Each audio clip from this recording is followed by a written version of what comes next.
Takk Gísli, ég með góða fréttir og ég með slæma fréttir. Slæmu fyrst, gott og vel.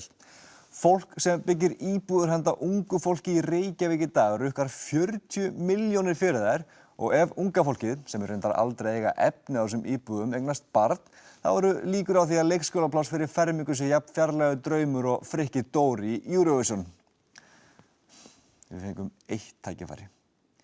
Góðu fréttirnar eru þær að það stefnir í 17 framboð í Reykjavík. 17 framboð. Kjörklefinn verður eins og nammibar, nema í staðinn fyrir gómsætt sælgæti eru stjórnmálaflokkar. Ekkert kúlusúkk, bara Samfylkingin, Sjálfstæðisflokkurinn, Píratar, Vinstri græn og Framsókn.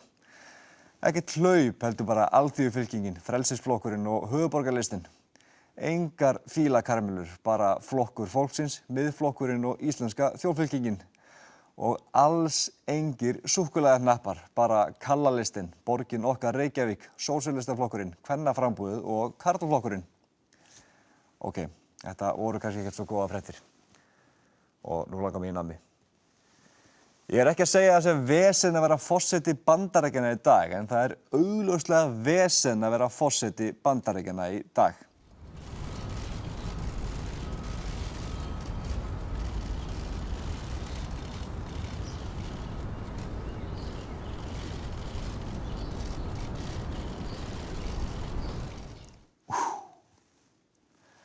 En mál vikunar er að samningslausar ljósmæður skuli ennþá vera mál vikunar. Afleiðingar af því að sjálfstætt ljósmæður sem sinnt hafa heimaþjónustu við sængurkonur og nýbura hafi hætt eru byrjar að koma fram. Þessi göfuga kvennastétt berst fyrir betri kjörum með formann Vinstri grænna í stjórnarráðinu, en flokkurinn er nánast óþekkjanlegur þessa dagana, eins og fleiri reyndar. Ég er með hugmynd. Nú þegar komið í ljós að stjórnvöld virðast að sleppa því að semja við ljósmæður, þá þarf þjóðin að hefjast handa við að útrýma þörfinni fyrir þær. Ef það fæðast engin börn, þá höfum við ekkert að gera við ljósmæður. Hugmyndin er að stjórnvöld byrja að vinna eftir nýrri stefnu. Skírlíft Ísland.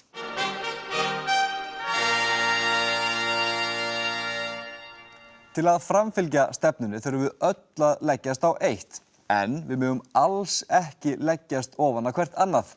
Reðurtákn vera fjarlægð, eins og tilstendur að gera á Akranesi, og þar sem getnaðarvarnir eru aldrei 100% öruggar og ofurleikandinn býður eftir að herja á grandalausa Íslendinga, þá er eina vitið að sleppa kynlífi alfarið.